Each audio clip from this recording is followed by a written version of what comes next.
Welcome, everyone. Today, I want to do a really fun one. We're going to compare whether or not it still makes sense to move from California to, let's say, Texas. Now, if you haven't been tracking, Texas has been booming. Appreciation rates have been very much of that of Oakland in the Bay Area back in 2015, 2016, 30, 40% year over year. You know, there's multiple bids on homes at the asking price is 30%. Rather, the bid price is 30% above ask, and it's getting to a point where I'm noticing a lot of price increases. So it begs the question: should I still move to an Austin, Texas, if I live in California today? And so what I want to do, I want to walk through the scenarios, comparing not just housing prices, but property taxes, income taxes, and overall cost of living, because it really is the full picture, right? And so what I have on the screen here is I'm going to assume a few things. And I know all the numbers are here, but try to stay with me, okay?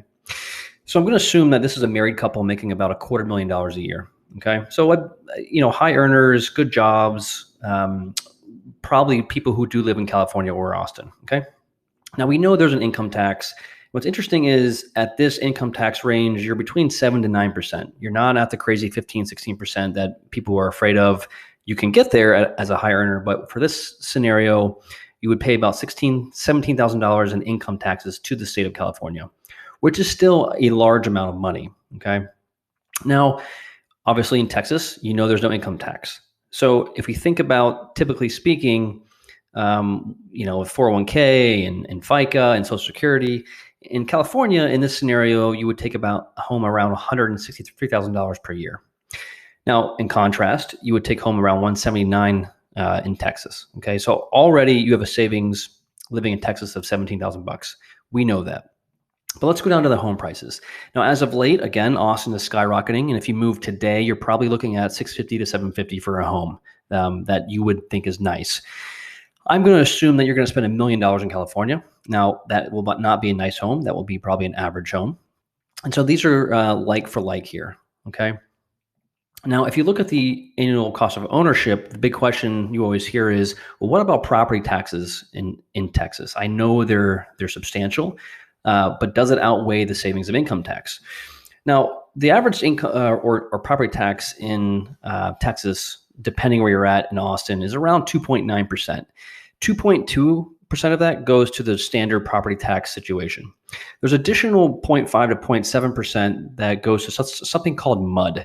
And essentially what this is, it's a tax that they invest into things like bike trails, parks, things that will enhance a community. So people are paying a 2.9% property tax, which is substantial.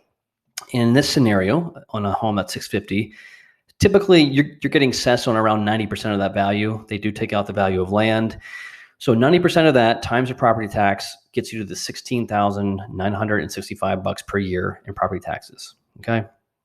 Now, conversely, the same logic to California, 90% of the home value is taxed at a 1.4%, give or take, right? So your property taxes are around $12,600. So you are saving about $4,000 living in California from a property tax standpoint. But then you got to take into account, okay, well, home insurance is going to be higher, right? It's a higher priced home. Your mortgage is going to be higher, right? And maintenance, let's say it's the same. So your annual cost of ownership on a housing is substantially more, about $1,000 per month in California. Okay, even after the double property tax, that's substantial. Now, when you look at Austin, the annual cost of living from transportation to fuel to food to restaurants, eating out is around 20% lower than California today.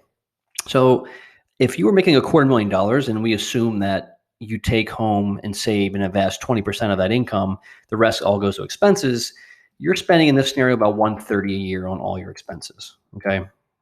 Now, conversely, that same logic, the 80-20 rule, you would be spending about $104,000 a year in Texas. So you're saving $26,000 on all the things, food, entertainment, by living in Texas.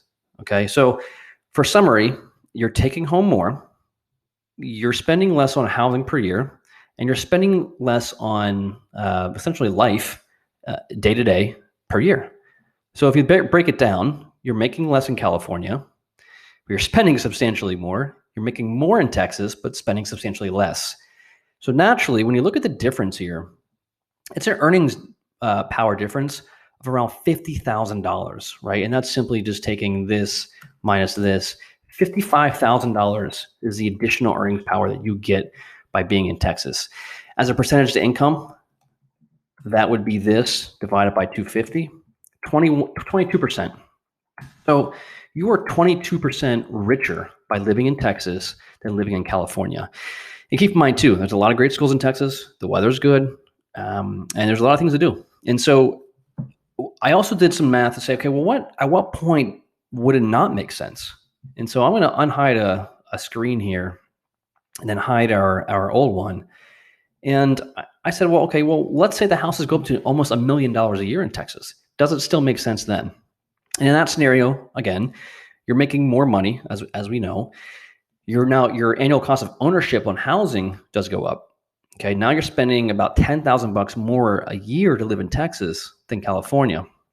But keep in mind that annual cost of living is huge, right? And so when you net it out, even if housing goes up to $1 million for the like-for-like housing, so that means you're paying the same price for a California home as you are for a Texas home, you're still going to have $30,000 of additional earnings power relative to what you have today if you're living in California.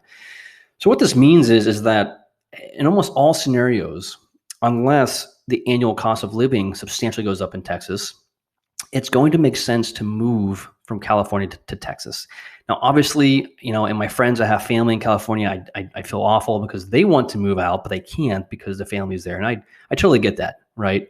But if you have the opportunity to move out of California, if you're interested in living in Texas, if you want to work remote, and if family is not an issue, it's really hard to argue living in California. So I know it's a controversial topic and people in Texas are not wanting Californians to move there. But when you run the math, if you're living in California, do consider what that means for your overall wealth, riches, and earnings power. So thanks.